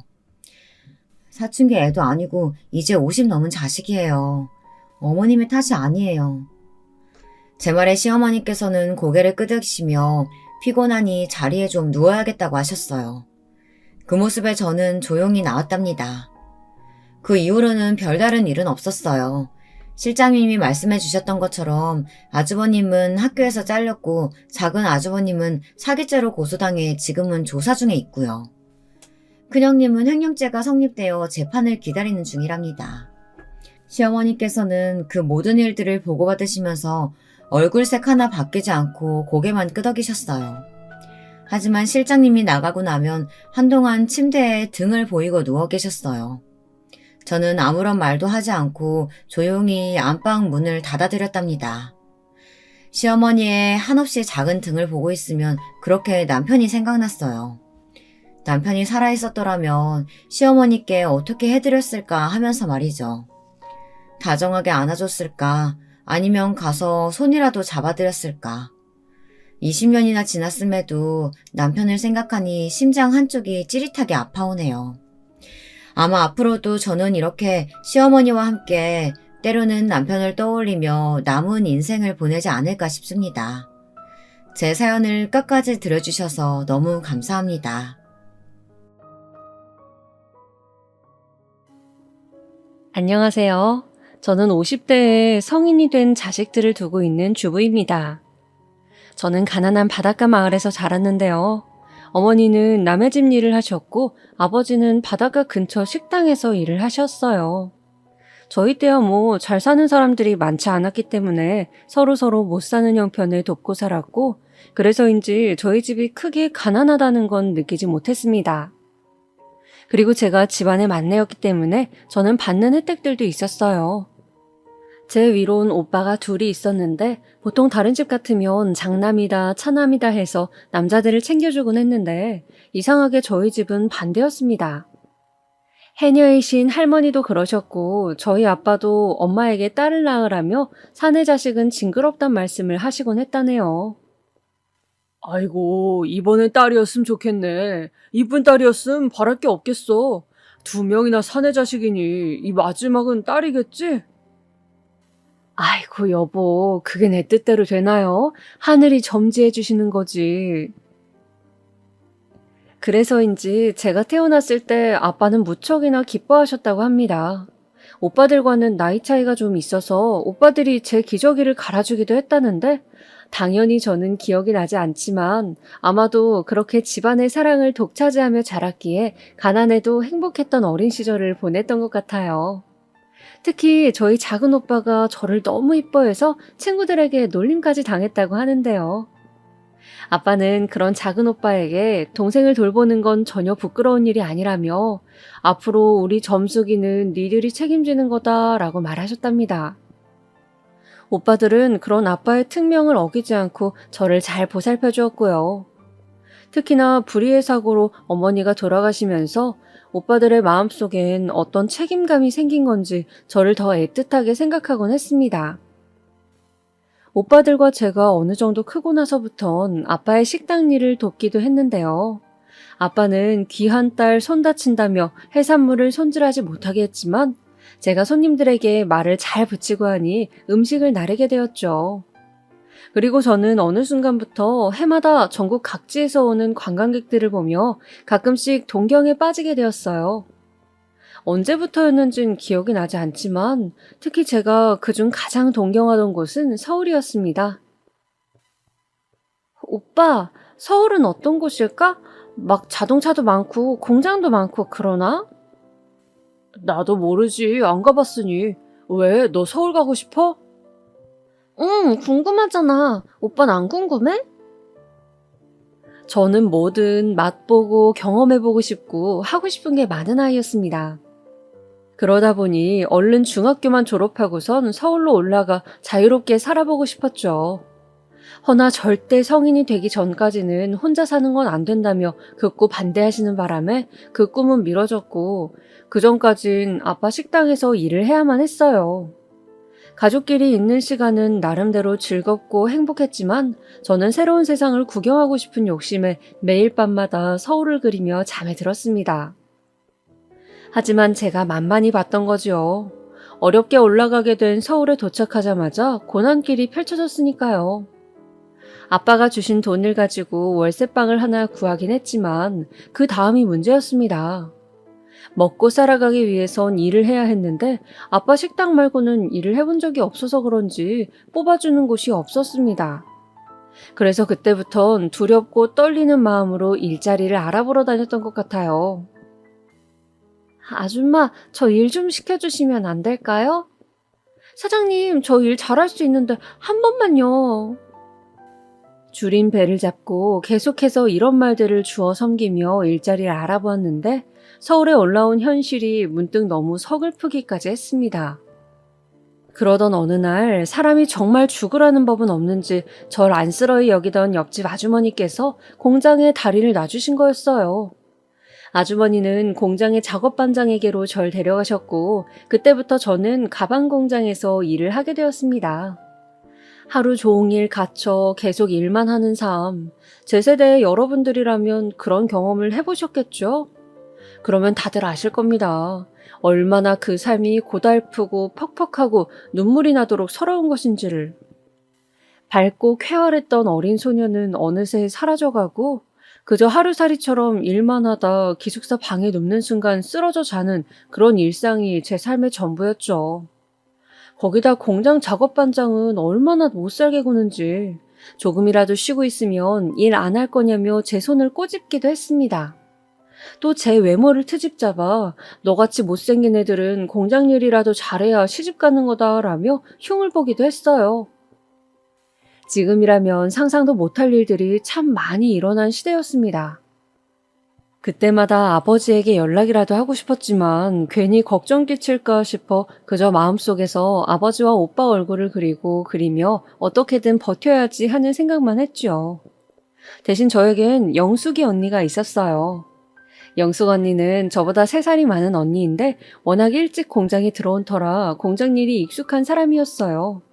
언니가 저를 달래주고 가끔은 제 일감도 대신 해준 덕에 그나마 버티고 일할 수 있었습니다. 점수가 조금만 고생하자. 우리 여기서 돈 벌어 나가면 되잖아. 알겠어요, 언니. 그렇게 언니와 함께 3년 정도를 공장에서 버티고 나니 어느새 사람이 그런 험한 일에도 적응을 하게 되더라고요. 이제는 때려칠 생각조차 하지 않았고 고향에 어느 정도 월급을 붙일 수 있게 되었습니다. 그리고 그 시기가 끝나고 제 인생에도 볕들 날이 오게 되었습니다. 바로 남편을 만나면서였어요. 남편을 만난 건 영숙 언니를 통해서였는데요. 어느 날 영숙 언니가 제게 점수가 너도 이제 슬슬 남자 만나 가정 꾸릴 때 되지 않았니? 언니가 꽤 괜찮은 남자를 아는데 한번 만나보지 않을래? 하더군요. 남자를요? 그때까지만 해도 한 번도 남자 경험이 없었던 저는 어딘지 영숙 언니의 말이 무섭게 느껴졌지만 한편으론 호기심이 생기기도 했습니다. 바닷가에 살 때 동네 오빠들과 은근한 호감을 주고받았던 적은 있었지만 정식으로 누굴 만나거나 한 적은 없었으니까요. 남편과는 첫 만남 때부터 어딘지 모르게 잘 통한다는 느낌이 들었습니다. 둘 다 이성 경험이 없었고 일만 해왔다는 점에서도 똑같았고 다만 남편은 사람이 내성적이고 어딘지 줏대가 없긴 했는데 그것조차 그때는 매력적으로 보였습니다. 또 당시 아버지 회사에서 일을 하고 있다고 했는데 일에 몰두하는 모습이 성실해 보이더군요. 그래서 몇 달 만나며 서로 차차 알아가던 중이었는데 마음이 너무 급했던 건지 일이 터지고 말았습니다. 예상하신 분들도 있으시겠지만 네, 실수로 애가 들어서고 말았던 거죠. 갑작스레 터진 일에 남편도 저도 어찌할 바를 몰랐죠. 고향에 있던 부모님 생각도 나고 오빠들 생각도 나면서 이 소식을 어떻게 전해야 할지 까마득했습니다. 그런데 곰곰이 생각하던 남편이 이왕 생긴 김에 얼른 낳고 가정도 꾸리자며 의외의 추진력을 보이더라고요. 점수가 나는 너랑 결혼하고 싶다. 우리 잘 만나고 있었으니 어차피 결혼했을 거 조금 빨리 한다 생각하자. 우리 어머니도 보여주고 싶어. 어머니부터 보러 가자. 남편은 하루빨리 시어머니를 뵈러 가자 재촉했고 그 바람에 저는 시댁의 그 높은 문턱을 넘어서고 말았습니다. 뱃속엔 아이를 뵌 채 말이죠. 그런데 시어머니는 저를 보자마자 혀를 끌끌 차셨습니다. 남편에게 저에 대한 이야기는 대충 들었는지 딱히 저에게 물을 말도 없었어요. 그저 물 한 컵 내어주고는 한숨 쉬고 혀만 차실 뿐이었죠. 옆에 있던 시아버지께서는 저를 본 채 만 채 하셨고요. 잔뜩 긴장한 채 어머님을 뵈러 갔는데 막상 말씀은 없으시니 제가 먼저 말을 하자 싶어 입을 떼었습니다. 어머님, 저 처음 뵙겠습니다. 김점숙이라고 합니다. 근데 들려오는 어머님의 다음 말은 제 귀를 의심할 정도로 충격적이더라고요. 우리 아들 새끼가 맞는 건 확실한 거지? 네? 확실하냐고? 그것부터 확실히 하자꾸나. 네, 당연히 맞죠. 이 사람 애입니다. 어머니 왜 그걸 의심하세요? 그때는 시어머니의 눈도 못 쳐다보고 더듬더듬 말을 이어갔던 것 같아요. 당황스러움이 반, 놀라움의 반이었습니다. 어떻게 그걸 의심하실 수 있나? 내가 그런 해픈 여자로 보인 건가 싶어 괜히 옷매무새를 만졌습니다. 결혼식 배부르기 전에 최대한 빨리 해라. 그리고 작게 해. 사람들 눈에 띄지 않게. 시어머니가 마지막으로 말씀하신 건 이 두 가지였어요. 빨리 해라, 작게 해라. 시어머니는 마치 도둑 결혼이라도 하는 것처럼 후다닥 결혼식을 해치우고 싶어 했습니다. 저야 고향 사람들도 다 초대하고 오빠 친구들까지 생각하고 있었는데 그렇게 못을 박아버리니 난감하더라고요. 그래서 어머님, 제가 임신을 하긴 했는데 아무래도 아버님 손님분들도 있고 해서 아주 작게는 힘들 것 같은데요. 라고 용기 내어 말씀을 드렸는데 곧바로 시어머님의 날선 대답이 돌아왔어요. 너 지금 자랑하니? 네? 사고 쳐서 결혼한 거 난 자랑하고 싶은 마음 없다. 그러니 최대한 서둘러. 임신에 결혼한 거 저희 실수고 잘못이라면 잘못입니다. 근데 저렇게 말씀하시니 마치 제가 꼭 부정을 저지른 것만 같아 저 나름대로는 기분이 상하더라고요. 그래도 어머님 손주인데 허나 어쨌든 정상적인 수순을 거쳐 진행하는 결혼이 아닌 만큼 어머님 의견에 따라 빠르게 진행했습니다. 결혼식은 정말 친한 지인들과 가족들만 초대했던지라 횡하고 초라했어요. 그도 그럴 것이 어머님들은 식구들 빼곤 아무도 부르지 않았더라고요. 마치 이 결혼을 숨기기라도 하고 싶은 것처럼요. 이게 오빠들 눈에도 이상해 보였는지 나중에 오빠들이 제게와 왜 이리 결혼식을 작게 했냐 물어보았지만 저도 딱히 할 말이 없었습니다. 오빠들은 그래도 어렸던 여동생이 번갯불에 콩 볶아 먹듯 시집을 간다니 나름 섭섭했는지 결혼식 날 눈물까지 글썽이더라고요. 그리고 그때 당시로 치면 꽤 큰 돈을 축의금으로 내주었어요. 이 돈을 어찌 모았을지 생각하면 눈물이 다 날 정도로 제겐 참 귀한 돈이었습니다. 우리 점숙이 똑똑하니까 잘 살 거다. 잘 살겠지만 살면서 힘든 일 있음 언제들 오빠들 찾아야 한다. 알았지? 알았어, 오빠들. 늘 고마워요. 살다 힘들 때 오빠들 꼭 찾을게요. 결혼이라는 식을 치르고 나니 감회가 새로워진 건지 그날은 유독 눈물이 많이 났습니다. 식이 끝나곤 오빠들을 꼭 껴안고 한참을 고맙다고 서로 등 두드려주기도 했죠. 그런데 나중에 들었지만 시어머니께서 그 모습을 보시고 또 혀를 차며 뭐가 좋아 저리 웃는 건지 모르겠다고 했다더군요.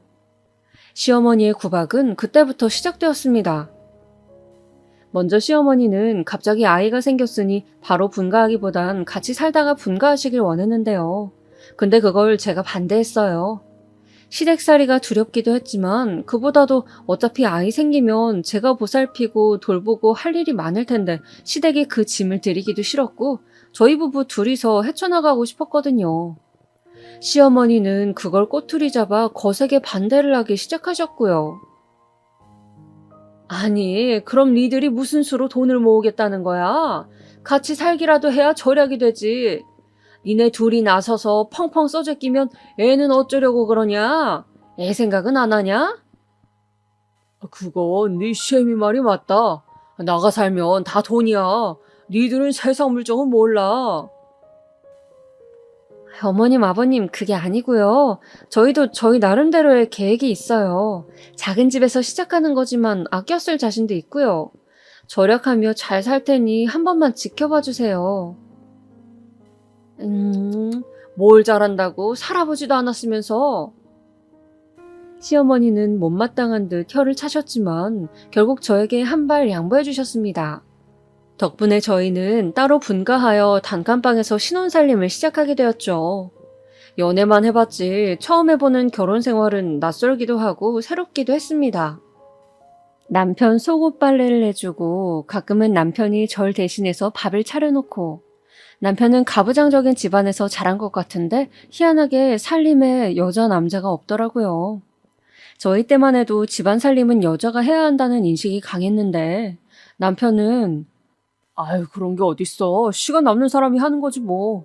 하며 자신이 손수 나서 밥을 안 치곤 했습니다. 이런 점이 남편의 장점이었죠. 하지만 단점이 있었다면 사람이 뭐랄까 지나치게 우유부단한 점이 있었습니다. 착하고 순한데 뭐든 결정하는 걸 어려워했어요.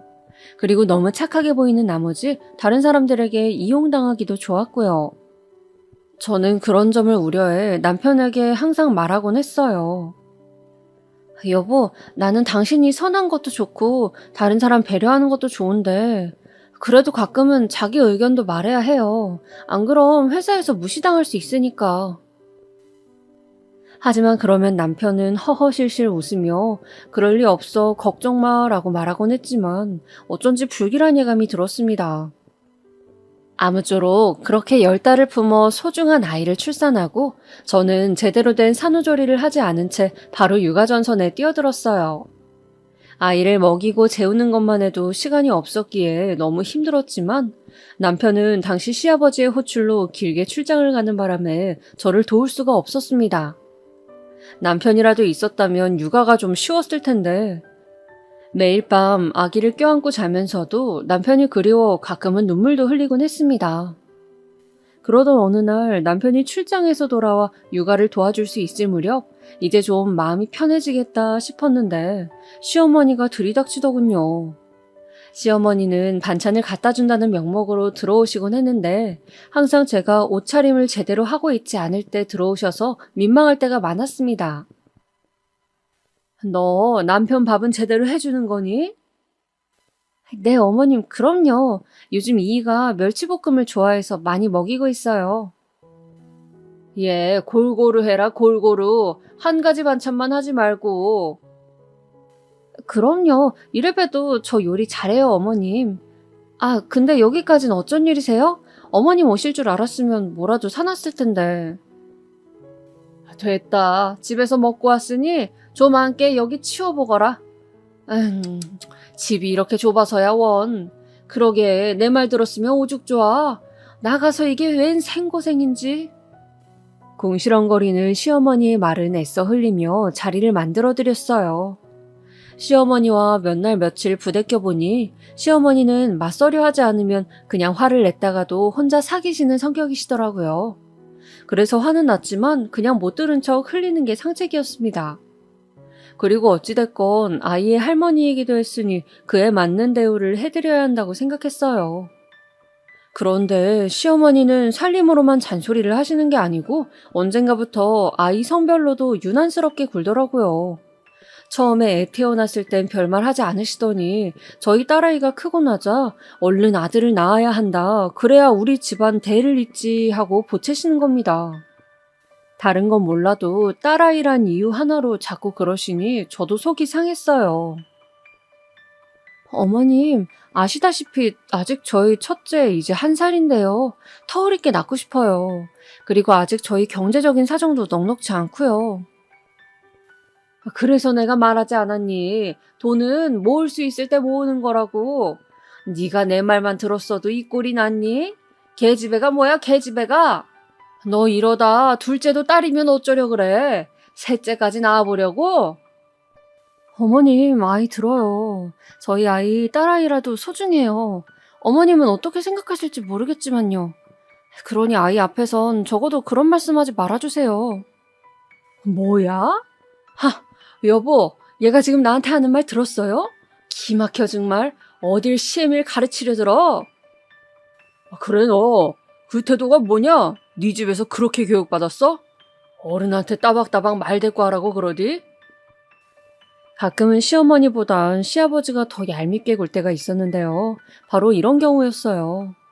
시어머니한테 직언을 했다는 이유로 시아버지가 절 혼내실 때 말이죠. 혼나는 이유도 모르고 혼났지만 그때마저도 저는 제 의견을 굽히지 않았습니다. 정말 너무들 하시네요. 그 말만 하곤 시댁을 나와버렸습니다. 그러니 그때부터 시부모님은 아예 작정하고 저를 미워하기 시작하더라고요.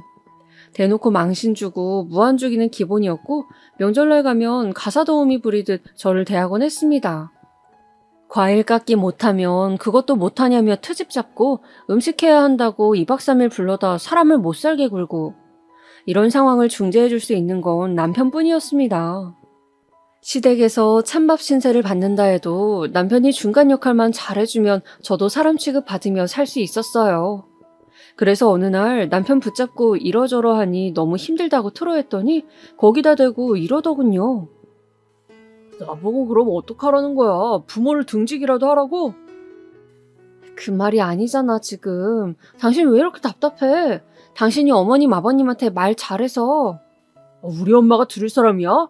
그래봤자 갈등만 커져. 그냥 당신이 참는 게 나아. 지금껏 잘 참았으면서 왜 그래?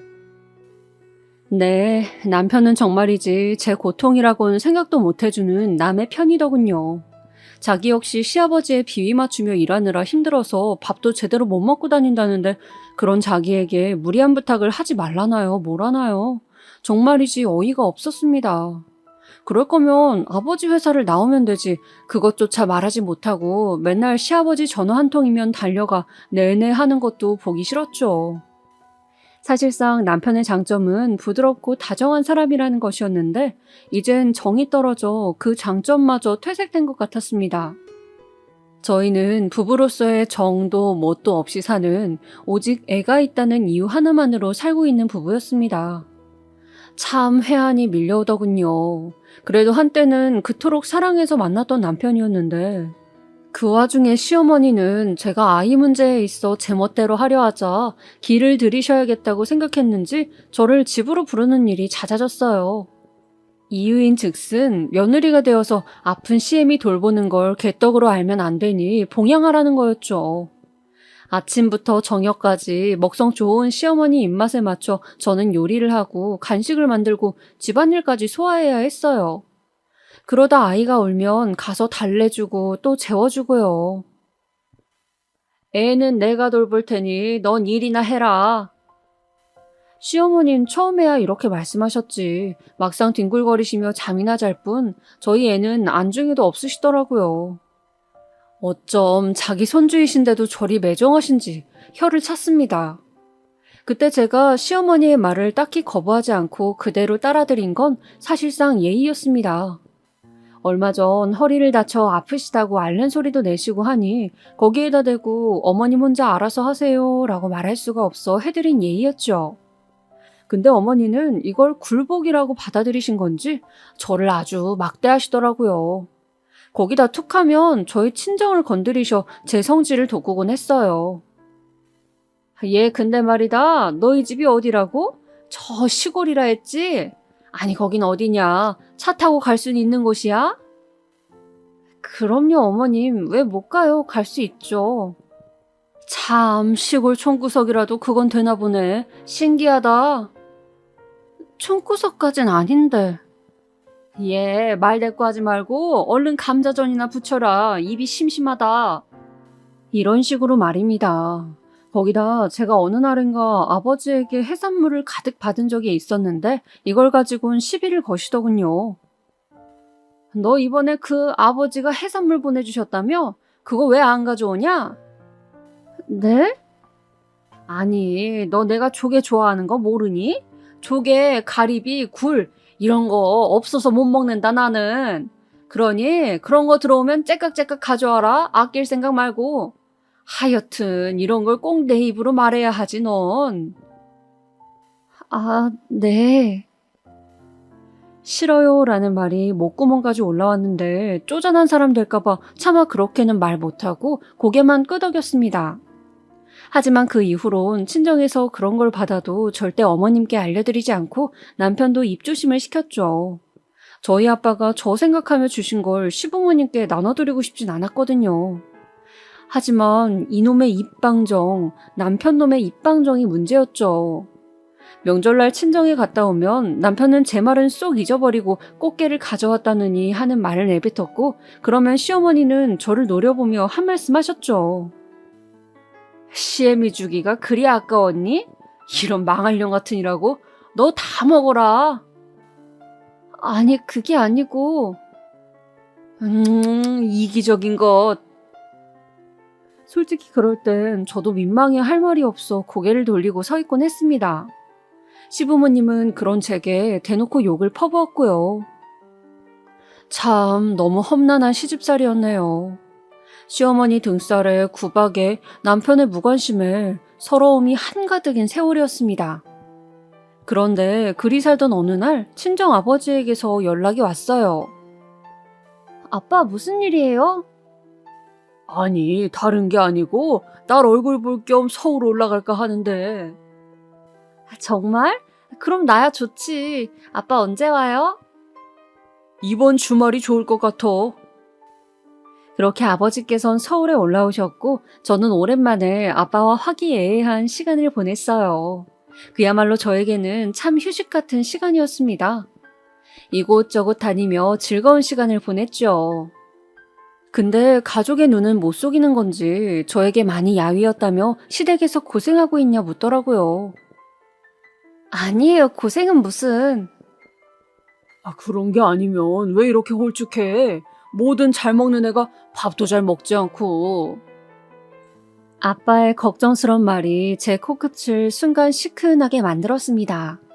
그리고 그 자리에서 통곡하듯 울고 싶은 마음을 겨우겨우 꾹 눌러 참았습니다.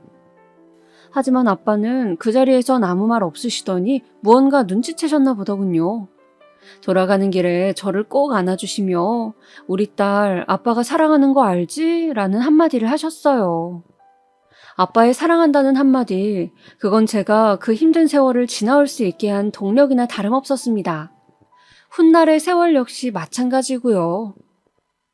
다행히 그 이후 남편도 회사 일에 적응을 하고 출장이 줄어들면서 가정에 붙어있기 시작했어요. 그간 못해줬던 게 미안했는지 저에게 없던 애교도 부리고 집안일도 다시 거들고 하더라고요. 남편이 도와주니 그나마 육체적인 피로가 덜했죠. 부부 사이가 조금 좋아지니 둘째도 생겼고요. 근데 둘째를 낳기 전부턴 이 애가 아들인지 딸인지 벌써부터 걱정이 되었습니다. 혹시나 딸이면 또 셋째 낳으라 할 텐데 그 소리 듣기 싫어서라도 차라리 아들이면 좋겠더라고요. 하지만 하늘도 무심하시지. 저는 또 딸을 낳고 말았어요. 저에게야 우리 두 딸들 다 너무 귀중하고 소중하지만 시어머니는 제게 못할 소리를 참 많이 했습니다. 10시간의 진통 끝에 겨우 애를 낳은 저에게 와서는 셋째 준비해라 라는 말씀을 하고 가신 분이니까요. 거기다 첫째 때 산후조리를 제대로 못해 몸이 아팠던 걸 생각하면 둘째 때 잘해야겠다 싶어 조리원에 들어가려 하니 극구 반대를 하시더라고요. 내 아들이 힘들게 번 돈으로 뭔 놈의 지랄까지 하고 앉아있어. 거기다 아들도 아니고 계집애인데 그냥 집에서 미역국이나 끓여 먹어라. 어머니, 왜 이렇게 아들에게 집착하세요? 제가 딸 낳고 싶어서 낳았나요? 그만 좀 하세요. 저 애 낳은 지 얼마 안 된 사람이라고요. 유난 떤다, 유난 떨어. 나 때는 애 낳고 3일 만에 나가 일했다. 어디 꾀병을 부리려 들어? 그건 어머님 때고요. 전 그렇게 못합니다. 결국 저는 시어머니의 말을 무시하고 조리원에 들어갔습니다. 남편에게도 이번에 어머님 편을 들면 그때는 얄짤 없을 거라고 경고해두니 처음으로 자기 엄마한테 큰 소리도 내보더라고요. 덕분에 관리를 받고 나왔는데 역시나 나오자마자 시부모님은 저를 다신 안 볼 기세로 말씀하시더군요. 너 같은 며느리 든 적 없으니 이혼을 하든지 해라. 갈라서라고 내 아들이랑. 네? 아, 엄마 왜 그래요? 이러지 않기로 했잖아요. 가만히 있어. 너 내가 지금까지 그 거지 같은 시골 집구석에서 온 너 며느리랍시고 받아주고 참아줬다. 근데 나도 더는 한계다. 너 같은 거 필요 없으니 당장 내 아들 집에서 짐 싸 나가라. 뭘 멀뚱히 보고 서 있어? 그럼 네가 나가지. 내 아들이 나가야겠니? 지금껏 일 안 하고 집에서 놀고 먹고 자빠졌으면 그것만으로 감사하게 생각하고 나가야지. 갓난아기를 낳은 저에게 당장 나가라는 시어머니. 제가 어떻게 했어야 하는 걸까요? 그저 시어머니 말에 순종했어야 했던 걸까요? 그렇게 둘째를 낳았을 적 이미 저와 시댁은 갈등의 골이 너무도 깊어져 있었습니다. 그리고 남편은 역시나 우유부단하게 저기 있잖아, 여보. 조금만 여관 같은 데 가 있어. 내가 금방 찾아갈게. 라고 하며 저를 내쫓더군요. 너무 서럽고 서글퍼 눈물이 다 났습니다. 우는 게 더 자존심 상하는 거란 걸 아는데도 그 순간은 도저히 멈춰지지가 않더라고요. 하지만 여기서 나가면 제가 지는 거라는 걸 알았으니 저는 꿋꿋이 버티고 있었습니다. 어디 한번 누가 이기나 해보자 하는 심정으로 시어머니 역시 버티고 서 있었고요. 저는 그렇게 피말리는 신경전 속에서 육아까지 해내고 있었습니다. 그런데 어느 날 정말로 제가 잠시 집을 떠나야 하는 일이 생기고 말았는데요. 바로 오빠에게서 온 연락 때문이었습니다. 점수가 너무 놀라지 말고 들어라. 지금 병원으로 좀 와야겠다. 아버지가 위급하시네. 오빠의 어조는 낮고 차분했지만 그 안엔 왠지 모를 불안이 가득했습니다. 병원에 도착하니 저를 향해 웃어 보이던 아버지는 이미 외양 자체가 너무도 달라져 있었습니다. 깡마른 몸매에 퀭한 눈 밑, 전에 봤던 아버지의 모습이 아니었죠. 아빠. 우리 딸 왔구나. 보고 싶었는데 이렇게 보는구나. 오빠, 어찌된 일이야 이게? 오빠는 조용히 저를 끌고 나와 아버지의 상태를 설명해 주었고 저는 휘청거리는 몸을 제대로 가눌 수도 없었습니다. 점수가 아버지 잘 보내드리자 우리. 오빠도 코끝을 훌쩍이고 있었어요. 아버지는 시한부 선고를 받으신 후였습니다. 항상 저희를 위해 희생만 해오시던 아버지였는데 건강검진 한번 챙겨드리지 못했다는 사실이 그렇게 죄스럽게 느껴질 수가 없었습니다. 저는 그날 아버지를 피해 오빠들과 울고 또 울었어요. 아버지는 반대로 많이 웃어주셨습니다. 어렸을 적 고향에서 있었던 이야기, 오래전 돌아가신 엄마 이야기를 하면서요. 아버지와 이야기가 끝날 즈음 오빠들은 자기들이 있을 테니 저에게 집에 돌아가 있으라고 했습니다. 아이도 있잖아. 애기 보살펴야지. 네, 한 사람의 자식이기 이전에 이미 누군가의 부모였던 저는 아이에 대한 책임도 져야 했어요. 그래서 저는 어쩔 수 없이 발걸음을 돌려 아이를 돌보기 위해 올 수밖에 없었죠. 아이를 돌보면서도 아버지 생각뿐이었습니다. 아이에겐 미안했지만 곧 떠날 아버지가 생각나면 하루에도 몇 번씩 눈물을 짓곤 했어요. 근데 시어머니는 제가 이럴 때마다 너 애 앞에서 그렇게 울면 못 쓴다. 왜 이렇게 우는 거니? 안 좋은 영향이라도 미치면 어떡하려고? 하며 뭐라 하더라고요. 모든 사람은 죽는다, 죽어. 그러니 청승 떨지 말아라. 아마도 이런 말씀을 하고 싶으셨겠죠? 전 듣기 싫어 대꾸조차 하지 않았습니다. 시어머니 또한 제가 이젠 자기 말을 철저히 무시한다는 걸 알았는지 본인 집으로 돌아가시더라고요.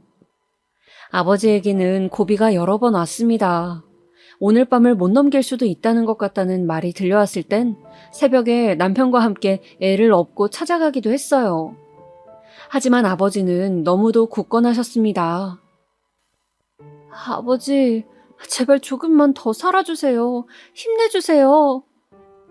라는 자식의 요구를 차마 거절할 수 없었는지 생각보다 오래도록 있어주셨어요. 그런데 그러던 어느 날 일이 벌어지고 말았습니다. 그날이 아직도 끔찍하게 생생한데요. 시어머니의 생신날이었습니다.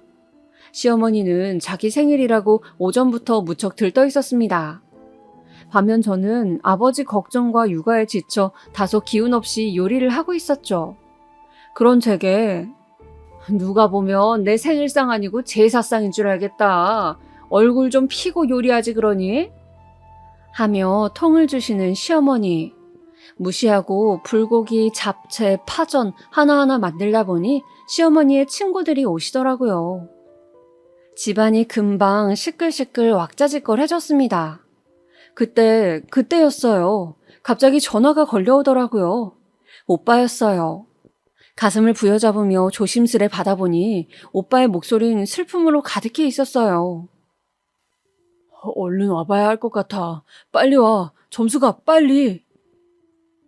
저는 오빠의 말을 듣자마자 다급히 앞치마를 벗고 시어머니에게 대강 상황을 설명드린 뒤 신발을 신었습니다. 오로지 머릿속엔 아버지 생각밖에 없었죠. 그런데 그때 시어머니께서 저를 붙잡으시며 그러더군요. 아니, 너 아님 음식은 누가 하라고? 어머님, 지금 저희 아버지가 위독하세요. 그래, 안다, 알아. 근데 아니, 솔직히 말해서 고비가 뭐 한두 번이었니? 저번에도 고비라 했다가 가번이 아니었다며. 아닐 거다. 그러니 안심하고 얼른 내 요리나 마저 해주렴. 정 가고 싶거든. 요리 다 하고 가라. 어머니 지금 장난치세요? 어머니가 하시면 되잖아요. 너야말로 지금 뭐하는 짓거리야? 내 친구들까지 있는 앞에서. 이게 시어미 생일을 뭘로 보고? 네 아버지만 중하고 시애미는 중하지도 않아? 당장 들어와. 내가 오냐오냐 봐줬더니. 이거 놓으세요. 놓으시라고요 좀. 못 놓는다. 못 놔. 이 징그러운 것 같으니라고. 결국 시어머니와 저는 몇 번의 몸싸움까지 벌여야 했고 시어머니 친구들이 이를 뜯어말릴 정도였습니다.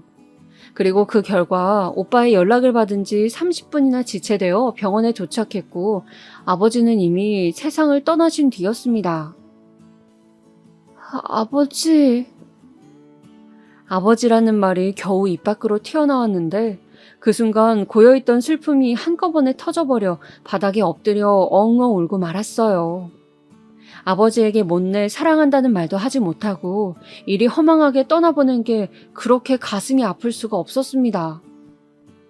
그런데 장례식을 치르는 동안 마주한 시모의 얼굴을 보곤 슬픔이 아닌 분노가 치밀더군요. 시어머니는 절 보고 멋쩍은 듯 웃더니 시아버지와 함께 떡을 먹으며 하하호호 수다를 떨다 가셨는데 그 모습을 보고 있자니 도저히 참을 수 없는 수준의 분노가 치밀었습니다. 저는 아버지 장례가 끝나고 오빠에게가 말했습니다. 제가 아버지의 임종날 무슨 일을 겪었는지 말이죠. 오빠들 잘 들어? 나 아버지 임종날 늦었던 거 왜 그랬는지 이야기해줄게.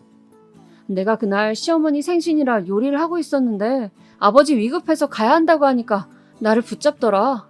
나 아니면 요리는 누가 하냐고. 그래서 늦은 거야. 그 여자가 날 못 가게 붙잡느라고. 그게 정말이야? 내가 말한 거 전부 다 사실이야. 나 이대로 못 넘어가겠어. 남편도 징글징글하고 나도 참을 만큼 참았어. 이젠 끝내려고 해.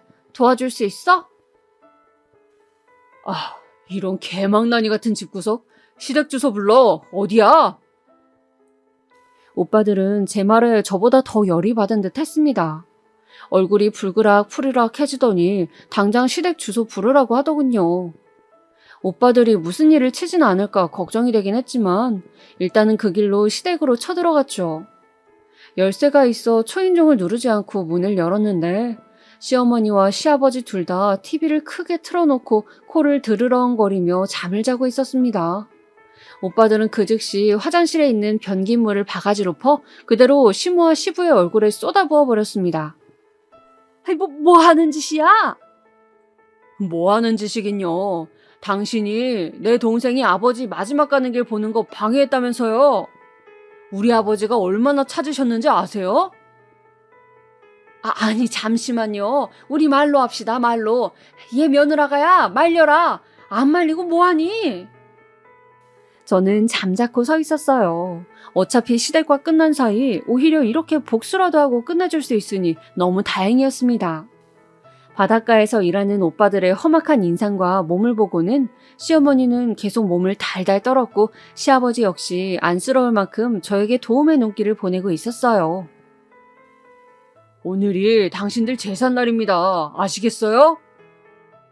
그리고 큰오빠는 그 말을 끝으로 시아버지 집에 있는 골프채를 들어 집안 물건들을 부수기 시작했어요. 물건들이 부서지는 동안 작은 오빠는 냉장고 문을 열더니 먹다 남은 케이크를 찾아 시어머니 얼굴에 지디기로 했어요. 그러자 시어머니는 비명을 질렀고 제가 오빠를 막아섰습니다. 제발 며느라 부탁한다. 제발 그만 좀 하게 해다오. 네 어머님, 제가 깔끔하게 이혼해 드릴 테니 오늘 일은 없었던 거예요. 아시겠어요? 응, 알겠다. 그럴게. 해견아 오빠들이 경찰에 들어가는 걸 막기 위해선 시어머니의 입단속도 필요했어요. 그렇게 일을 마무리하곤 저는 이혼 도장을 찍었습니다. 양육권도 모두 제가 가져왔고요. 설사 시댁 쪽에서 오빠들이 벌인 일을 걸고 넘어져 행패를 부리면 어쩌나 했는데 저희 큰오빠가 마지막으로 한 말이 먹혀들었나 봐요. 허튼 짓 하면 그땐 애들 풀 거라는 식으로 이야기했는데 시어머니가 단단히 겁을 먹었는지 순순히 양육권도 내어주더라고요. 남편과 이혼한 것에 후회는 없냐고요? 전혀 없습니다. 우유부단함을 넘어서서 자기 아내 하나 지키지 못한 남편을 무슨 남편이라고 이날 이때껏 데리고 살았는지 모르겠더라고요. 오히려 안 본다고 생각하니 속이 다 후련할 지경이었습니다. 그 이후 저는 애 둘 데리고 정말 열심히 후회 없이 살았습니다. 다행히 오빠들 일이 잘 돼서 지원도 많이 받았어요. 사실상 오빠들이 없었더라면 애 키우기 많이 힘들었을 텐데 오빠가 저희 두 딸들 교육비에 생활비에 그 무엇도 부족하지 않게 해주었기에 지금 이렇게 잘 키울 수 있었죠. 지금은 저희 두 딸들도 오빠들을 얼마나 좋아하고 따르는지 모릅니다. 문득 마무리하려니 저희 아버지 마지막 유언이 생각나는데요. 가족끼리 잘 보듬고 살아달라고 특히 우리 막내딸 아프지 않게 지켜달라고 이게 유언이었다 하십니다. 그 유언을 듣지 못하고 보내드린 게 아직도 한입니다. 허나 오빠들이 아버지의 그 약속을 잘 지켰고 저 또한 그랬으니 그걸로 아버지에게 효도한 것이겠죠? 아버지, 하늘에서 제 이야기 듣고 계시나요? 부디 어머니와 만나셔서 행복하게 사시고 계셨으면 합니다. 언젠가 우리 다시 만날 그날을 기다리고 있을게요.